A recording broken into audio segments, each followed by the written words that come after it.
Hi guys, अस्सलाम वालेकुम। आप सभी को मेरी तरफ़ से रमज़ान मुबारक। और आज मैं बहुत दिनों के बाद मैं एक व्लॉग शेयर कर रही हूँ। और बहुत टाइम से मैं वीडियोस नहीं बना रही थी, कम से कम 8 से 10 दिन हो गया। मैं कुकिंग वीडियोस या फिर कुछ भी अपने चैनल पे शॉर्ट लॉन्ग कोई भी वीडियो अपलोड नहीं कर रही थी। रीज़न है यूट्यूब का सड़ा सा एल्गोरिदम, जो कि वीडियोस को वायरल नहीं कर रहा। और जो मेरा वॉच टाइम बढ़ा था वो भी जो है सो डिक्रीज़ हो गया थोड़ा। तो क्या है, एक दिल को तकलीफ़ पहुंच गई कि मेरा वॉच टाइम जो बढ़ा था वो ड्रॉप हुआ। बल्कि एक यूट्यूबर ही समझ सकता है कि वॉच टाइम का या सब्सक्राइबर्स का स्ट्रगल क्या है। रियल यूट्यूबर ही समझ सकता है ये बात। वॉच टाइम बढ़ के वॉच टाइम ड्रॉप हुआ तो बंदा बहुत ज़्यादा डिप्रेशन में चले जाता। वही हाल है मेरा। खैर, ये बातें तो होते रहते। आज बहुत दिन के बाद मैं एक व्लॉग शेयर कर रही हूँ आप लोगों के साथ। तो हम जा रहे थे धर्माबाद निज़ामाबाद से 45 किलोमीटर्स दूर है।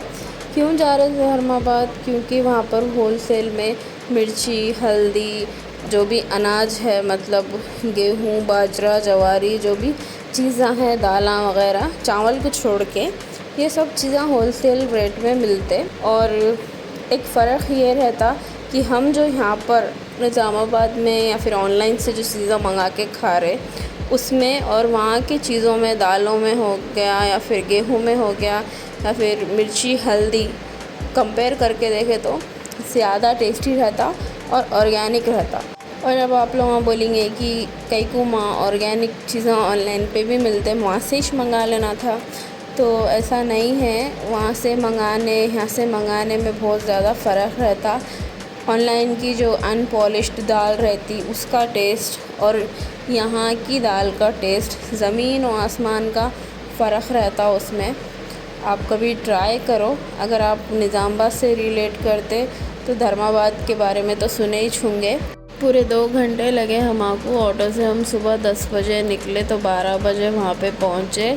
और एक जगह हम लोग इडली भी नाश्ता करे, तो उसके लिए बहुत टाइम लगा। 2 घंटे जाने लगे। बहुत सुकून से आराम से लेके गए अंकल हमारे साथ। हमारे पड़ोस में रहते अंकल आंटी, उन्होंने जा रहे थे। अंकल का ऑटो था, आंटी भी थे साथ में, मैं, मम्मी, हम लोग चारों गए थे। लेकिन क्या हो गया बोले तो सैटरडे था उस दिन। सैटरडे के दिन धर्माबाद का बाज़ार बंद रहता। अगर मालूम होता कि बाज़ार बंद है तो हम किसी और दिन चले आते। और ये है बासर का पुल यानी कि ब्रिज। और ये है वहाँ की, क्या बोलते हैं इसको, नदी बोलते, तालाब बोलते, गंगा बोलते, क्या बोलते हैं नहीं मालूम, लेकिन बासर की नदी बोलते शायद। हाँ, बासर की नदी है ये।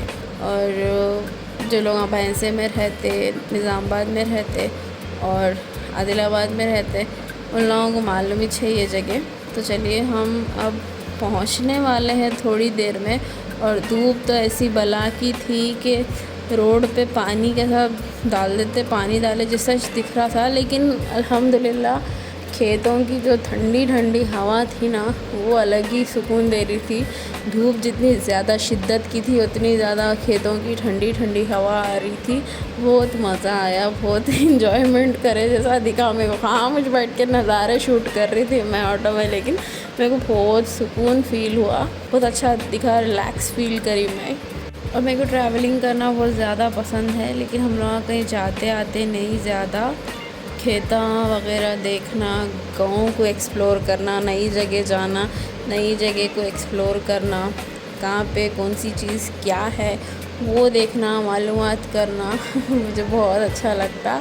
लेकिन हम लोग कहीं जाते नहीं, आते नहीं। एक टाइम से निकलते, एक टाइम से जाते, एक टाइम से आते। उसमें भी अगर कोई साथ रहे तो मैं खुद अनकंफर्टेबल फ़ील करती हूँ और मैं शूट नहीं कर सकती हूँ। बाज़ वक़्त मुझे बहुत अजीब दिखता। लेकिन अंकल आंटी तो अपने ही छे पड़ोस के हैं, उन लोगों से कुछ भी शर्म वरम नहीं है। आराम से अपने घर के फैमिली के जैसे है। तो मैं बड़े आराम से वीडियो शूट करे।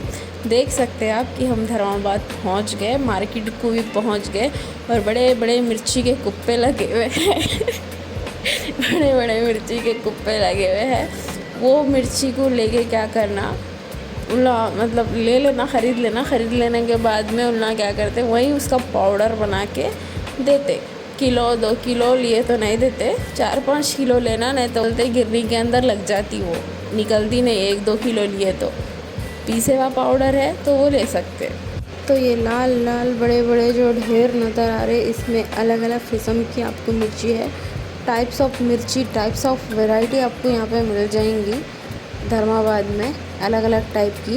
ये पता नहीं कौन सी मिर्ची है, लेकिन इसके जो पीछे की मिर्ची है ना, वो तेजा मिर्ची है, जो कि बहुत ज़्यादा तेज़ रहती, नाम भी उन्हीं के तेजा। हम लोग मिर्ची ले लिए, अब हम यहाँ से निकल रहे। हम लोगों को उतनी मिर्ची कुकिंग में यूज़ नहीं होती, तो हम पिसेवा जो पाउडर था उनके पास, जो कि एक होटल का ऑर्डर था, उनको 50 किलो मिर्ची थी, उन्होंने ग्राइंड करके रखे थे, तो उसमें से 2 किलो हम आपको दिए, यानी कि 2 किलो मिर्ची हम उनसे ख़रीद लिए। लेकिन अंकल आंटी उन्होंने क्या करे, मिर्ची लिए, उसको पिसाए, 15-16 किलो मिर्ची उन्होंने लिए, लेके उसको वहाँ पे गिरनी है, वहाँ पे उन्होंने पिसा लिए उसको। और मिर्ची भी आपको बहुत होशियारी से ख़रीदने का रहता। अंकल की पहचानत की दुकान थी, इसीलिए अंकल हम आपको वहाँ ले गए थे। लेकिन जो दूसरे दुकाना वाले हैं, जो दूसरे शॉप्स हैं, वहाँ पे उन क्या करते, बताते एक चीज़ और देते एक चीज़, यानी कि बताते अच्छा माल लेकिन देते ख़राब। तो बहुत ज़्यादा होशियारियाँ उन करते, लेकिन अपन भी थोड़े होशियार बनना।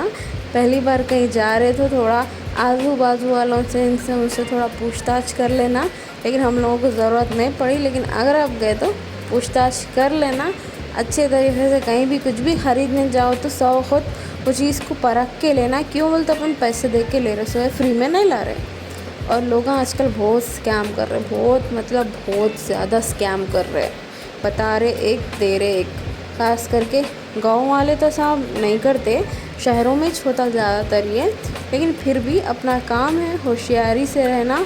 मिर्ची के अलावा हम लोग लिए हल्दी, दाल और गेहूँ, लेकिन उसका वीडियो मैं शूट नहीं करी। वीडियो अगर मैं पूरा शूट करने बैठती तो बहुत लंबा हो जाता था और आप लोग भी बोर हो जाते थे। मैं बहुत दिन के बाद में वीडियो बना रही हूँ और पता नहीं कैसा मैं एक्सप्लेन कर रही हूँ, सही एक्सप्लेन कर रही हूँ नहीं कर रही हूँ तवज्जो से।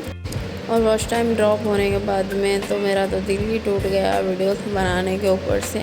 ये इतनी मेहनत करने के बाद में कुछ रिज़ल्ट नहीं मिल रहा तो बहुत तकलीफ़ होती। खैर अल्लाह मालिक है, आगे आप लोग भी दुआ करो कि जल्दी से जल्दी वॉच टाइम कंप्लीट हो जाए, जो कि आधा भी नहीं हुआ अभी तक। लोगों को यकीन ही नहीं हो रहा मेरी बात का कि तुम्हारे 2000 सब्सक्राइबर्स हो गए, वॉच टाइम कैसा कंप्लीट नहीं हो रहा है। वॉच टाइम कहाँ से कंप्लीट होता, जब बार बार अगर वॉच टाइम ड्रॉप होते जा रहा तो कंप्लीट कैसा होता। मेरी क्या गलती है इसमें। खैर क्या कर सकते, कुछ भी नहीं बोल सकते। अब हम जा रहे हैं रिटर्न निज़ामाबाद। और ये वही बासर की गंगा है, आते वक्त राइट साइड का था, जाते वक्त लेफ़्ट साइड का है। और आधे रास्ते में आने के बाद में थोड़े बहुत नज़ारे में शूट करी। इतनी शिद्दत की धूप हो गई थी, 2 बज रहे थे दोपहर के, और पानी की प्यास से गला सूख जा रहा था। खैर रास्ते में क्या कर सकते, हम लोग जो पानी लेके गए थे बॉटल्स में वो भी गर्म हो गया था। लेकिन खेतों की जो ठंडी ठंडी हवा थी ना, वो बहुत सुकून दे रही थी। मेरे को ना ये नज़ारे देख के बहुत ज़्यादा खुशी होती। आप लोगों को होती नहीं मालूम, लेकिन मेरे को बहुत ज़्यादा खुशी होती। फाइनली हम पहुंच चुके हैं निज़ामाबाद। और हम जो रास्ते से आए थे वो रास्ते से नहीं जा रहे, अब ये दूसरा रास्ता है। और कौन सा एरिया है मेरे को नहीं मालूम, लेकिन अंकल की यहाँ पर एक बेटी रहती और उन्होंने मंगाए थे गेहूँ, तो उनको गेहूँ देना था। तो उन्होंने घर तक ले जाने से अच्छा उनके पास ही दे देंगे बोल के वहाँ से लेके गए, और वहाँ पर हम गेहूँ दे दिए उनको। दे देने के बाद में अब फाइनली घर को जा रहे। रिटर्न होते होते 4 बज गए और घर पे जाके बनाना है खाना। और हमारा जो गैस है वो ख़त्म हो गया, तो लकड़ियों पे खाना बना रही हूँ मैं, और लकड़ियों पे खाना बनाना है आज। और ये है बाबन साहब पहाड़ी, हज़रत सैयद शाह अमानुल्लाह हुसैनी बाबा की दरगाह। बाबन साहब पहाड़ी की दरगाह बहुत ज़्यादा मशहूर है। अगर आप निज़ामाबाद से है तो आपको मालूम ही होगा, और हम सुन्नी हैं तो हम लोग दरगाह पे जाते, और हुआ तो कभी मैं इंशाल्लाह वहाँ का भी जाके व्लॉग बनाऊँगी और शेयर करूँगी अपने चैनल पे।